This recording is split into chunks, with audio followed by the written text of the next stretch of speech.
Assalamualaikum warahmatullahi wabarakatuh. Perkenalkan, nama saya Syahregi Melani Putri, NIM 2204450114. Saya mahasiswa Prodi Bimbingan dan Konseling Fakultas Ilmu Pendidikan Universitas Negeri Makassar. Pada kesempatan kali ini, saya akan membahas terkait materi senyuman dan empati. Pada materi kali ini kita akan membahas 5 submateri. Yang pertama yaitu konsep dasar senyuman, yang kedua konsep dasar empati, yang ketiga komponen empati, yang keempat aspek-aspek empati, dan yang kelima menumbuhkan kemampuan empati.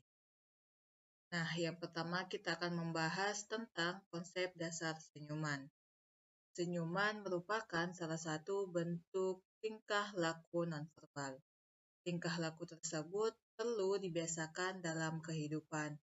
Maiboom mengkaji senyuman berdasarkan teori vaskular yang menyatakan bahwa tersenyum dan tertawa selaku berhubungan dengan bahagia.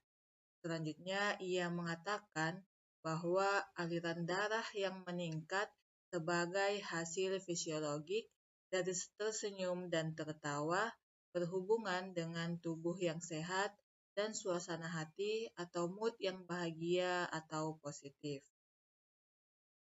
Bagi konselor, senyuman merupakan salah satu alat memikat daya tarik konseli yang selanjutnya meningkat pada hubungan interpersonal. Senyuman merupakan ekspresi wajah positif dan isyarat nonverbal yang paling mudah dikenal.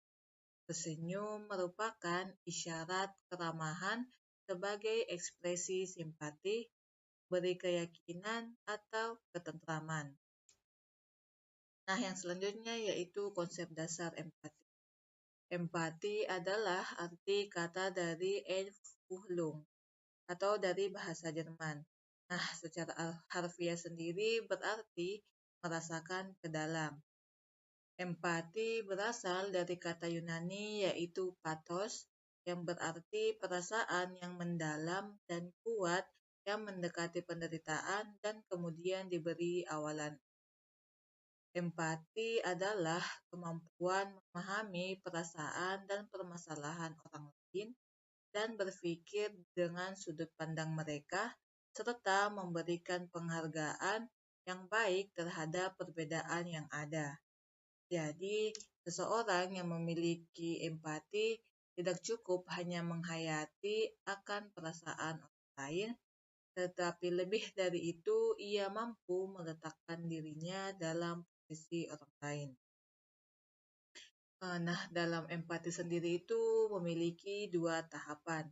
Tahap yang pertama adalah penghayatan perasaan masuk ke dalam. Konselor mengalami perasaan yang sama dengan klien atau konseli, misalnya keadaan marah ataupun sakit hati.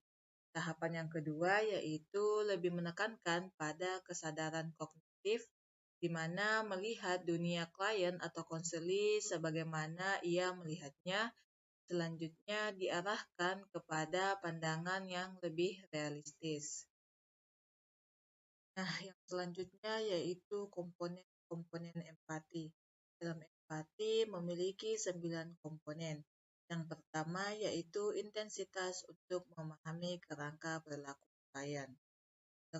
Pada komponen pertama ini, apakah konselor mencoba untuk memahami dunia klien atau konseli seperti yang ia tunjukkan.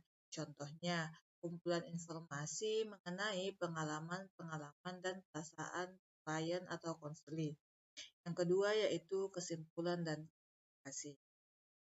Pada komponen ini, apakah konselor membuat kesimpulan dan klarifikasi tentang sesuatu kepada konseli? Apakah konseli menjawab belum apa yang ditanyakan oleh konselor?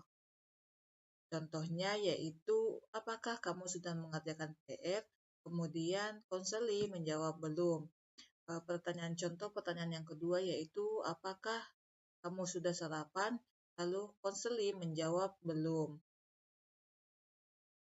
Nah, terus komponen yang ketiga yaitu ketelitian logika. Pada komponen ini untuk menegaskan kesimpulan atau klarifikasi.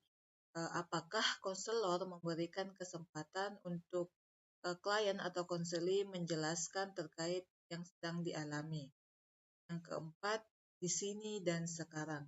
Pada komponen yang ini, apakah konselor memfokuskan pengalaman konseli atau klien pada kejadian sekarang dan kejadian hari ini. Nah, komponen yang kelima yaitu pusat pembicaraan. Pada komponen ini, adakah konselor memfokuskan pada hal-hal yang penting bagi konseli atau klien? Adakah pembicaraan konselor berhubungan dengan problem respon dari konseli atau klien? Komponen yang keenam yaitu pilihan kata-kata. Pada komponen ini, apakah konselor menggunakan kata-kata dan bahasa hiasan yang sesuai dengan keterbukaan konseli atau klien? Yang ketujuh yaitu kualitas suara. Pada komponen ini, apakah ekspresi suara konselor sesuai dengan yang konseli ekspresikan? Yang kedelapan yaitu cara mengeksplorasi. Pada komponen ini, apakah konselor berkomunikasi dan bekerja sama dengan proses eksplorasi? Nah, komponen yang kesembilan yaitu pengaruh, fasilitas, atau menghambat. Pada komponen ini, apakah konselor memfasilitasi respon yang eksploratif dari konseli atau klien atau menghalangi dan membatasi pembicaraan konseli atau klien? Nah, dari kesembilan komponen ini, kita dapat mengelompokkan menjadi 4 bagian. Yang pertama yaitu kata-kata, komponen suara, ekspresi perasaan, dan fokus pembinaan. Nah, yang selanjutnya yaitu aspek-aspek empati. Yang pertama yaitu kemampuan menyesuaikan atau menempatkan diri. Memiliki kemampuan menyesuaikan atau menempatkan diri dengan keadaan diri dan orang lain. Hal tersebut mencerminkan kepribadian yang pandai berempati. Yang kedua yaitu kemampuan menerima keadaan, posisi, atau keputusan orang lain. Hasil dan apa yang dilihat, diperhatikan, dirasakan, mempengaruhi keputusan diri untuk bisa menerima atau menolak. Yang ketiga yaitu kepercayaan. Empati lahir karena adanya rasa percaya. Kecenderungannya adalah bahwa seseorang dapat dipengaruhi dan kemudian berempati setelah mereka percayai apa yang mereka lihat dan yang mereka dengar. Nah, yang keempat yaitu komunikasi. Komunikasi tercermin dan bagaimana seseorang menyampaikan informasi. Kejelasan informasi dan ketetapan cara berkomunikasi mempengaruhi seseorang untuk berempati. Nah, yang kelima yaitu perhatian. Orang-orang yang berempati biasanya adalah orang-orang yang memiliki kepedulian dan perhatian terhadap banyak hal yang terjadi di sekitarnya. Kemudian ia merasakan dan berempati. Nah, aspek yang terakhir yaitu kemampuan memahami posisi dan keadaan orang lain. Setelah melihat, dengar, memperhatikan, orang akan mendapatkan pemahaman sehingga orang tersebut bersikap sebagaimana orang lain menginginkannya bersikap. Nah, submateri yang terakhir yaitu menumbuhkan kemampuan empati. Nah, ada beberapa petunjuk atau cara untuk memperbaiki kemampuan empati. Yang pertama yaitu menyadari sepenuhnya empati, keinginan, hasrat, dan biarkan juga emosi, hasrat, dan keinginan tumbuh pada orang lain. Yang kedua yaitu mendengar pendapat orang lain, walaupun sebenarnya tidak setuju dengan apa yang dikatakan dan biarkan orang lain menyelesaikan apa yang dikatakannya dan ajukanlah pertanyaan sebelum melakukan penelitian. Yang ketiga yaitu memperhatikan orang lain baik jalan, di restoran, maupun di bus, dan cobalah memahami perasaannya melalui melalui wajahnya. Nah, yang keempat yaitu menilai orang lain. Janganlah hanya didasarkan pada luarnya saja. Jauh lebih penting lagi mengetahui sikap dasar seseorang, dan itu hanya akan didapat melalui pembicaraan dan tanya jawab yang menarik. Nah, yang kelima yaitu melihat film pendek di televisi. Perhatikan suaranya dan cobalah memperkirakan pokok persoalan yang dibicarakan. Yang keenam yaitu memahami pendapat seseorang yang bertentangan dengan pendapat kita. Yang ketujuh yaitu menanyakan kepada diri sendiri mengapa dalam suatu situasi tertentu kita memberikan reaksi tertentu.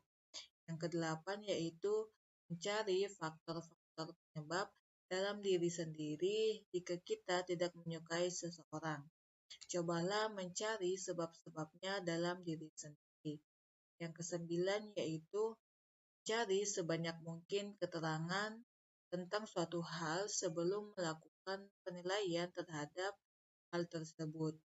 Yang kesepuluh yaitu ingat selalu bahwa tiap orang dipengaruhi oleh perasaan dan selanjutnya yang mempengaruhi tingkah lakunya.